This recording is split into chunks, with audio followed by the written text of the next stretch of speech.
Yeah, hey everyone, this is Dwayne with Dwayne's Diagnostics, and I am in Santa Fe today working on a 93 Chevy Cheyenne.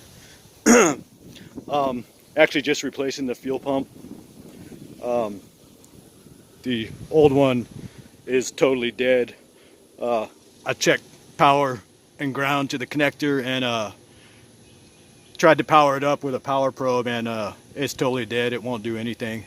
So I'm about to put this new pump in right now and put the tank back in, and it should be all good to go. But yep, that is my job for today. So not sure if I'll come back and show you that the truck is actually running once I'm done with it.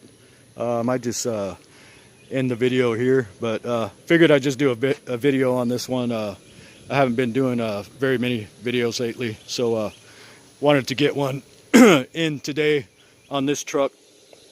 But yep,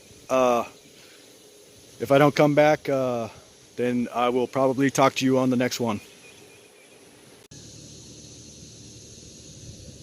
So I got the new pump installed, and figured I'd just take a shot of that just to add some more to the video.